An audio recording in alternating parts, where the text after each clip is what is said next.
26, 27, 28, 29, 30, 31, 32, 33, 34, 35, 6, 37, 38, 39. So nasa 239 na po tayo. So ayan na po mga kabayan, no? Isang pababa na lang. So nasa 239 tayo. So ilang steps kaya yan? Aabot ata ng 250 nga ito mga kabayan mula dun sa itaas. So yun mga kabayan, mula dun sa itaas, binaba natin dito. Binilang ko, nasa 267 steps po siya. Kung kayo ang tatanungin mga kabayan, kung yung bahay mo po sa itaas, kaya mo kaya mga kabayan, no? Papunta ka ng city, maglalakad ka lang, tapos yung gamit mo po yung hagda na yon. Kung may snow mga kabayan, tapos nag-yellow siya, medyo mahirap siya kasi kailangan mong mag-ingat. So nasa 267 steps, tapos maglalakad ka pa mga kabayan, mayroon pang isang hagdan doon. Bibilangin natin kung ilan mga kabayan, no? Bali yung city nandun pa sa itaas. So samahan nyo ako mga kabayan, ipapakita ko kung gaano ba kalayo doon sa tinatrabuhan ko yung city, tapos kung ano yung madadaanan natin. So nasa 267 steps, tapos ito pa yung madadaanan natin. Wala pang ang snow ngayon mga kabayan, no? Ulan pa lang ito at hangin. Dito kasi sa Greenland, hindi naman lahat dito mayroong sasakyan. Lalo na yung mga lokal dito mga kabayan, wala namang sasakyan yung iba. Yung iba naglalakad lang. Kasi dito mga kabayan, no? Pantay-pantay lang talaga dito. Kung gaano ka kasipag dito, meron ka sasakyan dito. Yung iba naman, hindi naman yung kailangan magsipag. Basta sakto lang mabuhay sila, makakain. Ayun na po mga kabayan, no? Kung yung bahay mo dyan sa itaas na yan, yung pinaba natin, 267 steps po. Pagbaba mo dito, maglalakad ka pa, tapos papunta ka pa dun sa city, aakyat ka pa ng hagdan. So tara, samahan nyo, pupunta natin yung hagdan dun. Daan po tayo sa pedestrian lane mga kabayan.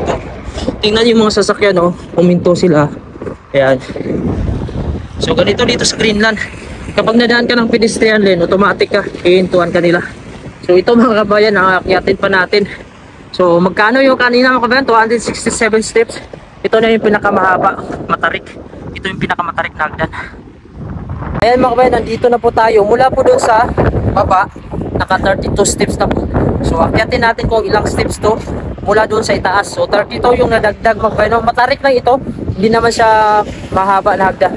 32, 33, 34, 35, 36, 37, 39, 40, 41, 42, 43, 44, 45, 46, 47, 48, 49, 50, 51, 52, 53, 52, 55, 56, 57, 58, 59, 60.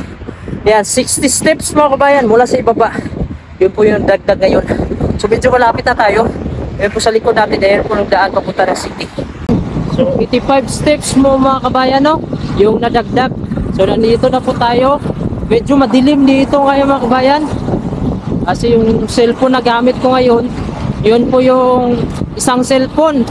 Wala po siyang night mode. Kaya yun, nalubat kasi mga kabayan yung isang cellphone natin. Kaya ito yung gamit ko. Yan po yung highway dito. Napunta po ng bahay. Ayan, pasensya na po kayo mga kabayan. Nalubat po yung cellphone ko. Ngayon yung gamit ko ngayon 360 camera. Medyo madilim lang ito kapag wala po siyang ilaw. So ngayon nabilang ko mga kabayan, no, kung ilang steps siya. So naka 267 steps tayo kanina. Tapos naglakad tayo ng 500 meters. Pagdating natin, mayroon na namang hagdan na paakyat. Nabilang ko po siya ay nasa 85 steps. Pagdating mo mga kabayan sa itaas, karating tayo sa itaas, ito na po yung city. Maglalakad ka po ng mga 1 kilometro bago mo po marating yung city. Ayan. Kaya ikaw mga kabayan, kaya mo kaya dito mga kabayan, ganito po araw-araw.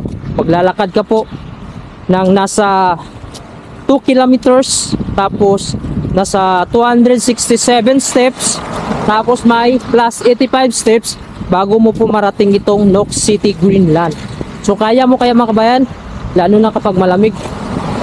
Ayan. So dito yung mga tao, sanay na sila dito sa paglalakad kasi dito na sila nabuhay. Kasi minsan, kailangan mo pumunta ng city kapag may bibilhin ka. Pero kung wala ka namang pera pamasahe, ay maglalakad ka talaga. Pero kung nagtatrabaho ka dito, ay kayang-kaya mo lang naman mga kabayan, basta masipag ka lang dito. Ang problema kasi dito, pag hindi ka nagtrabaho or nagtitipid ka mga kabayan, pwede din, basta kaya mo lang maglakad. Grabe yung nilakad ko mula dun sa tinrabahoan ko.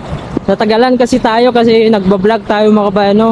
Minsan humihinto po ako dahil nagpicture-picture ako, nagvideo-video. Pero kung tuloy-tuloy mga kabayan, kayang-kaya lang kasi Sanay naman ako sa Pilipinas mga kabayan. Mula pa nung bata ako, naglalakad lang ako mula sa bahay papunta dun sa bukid namin.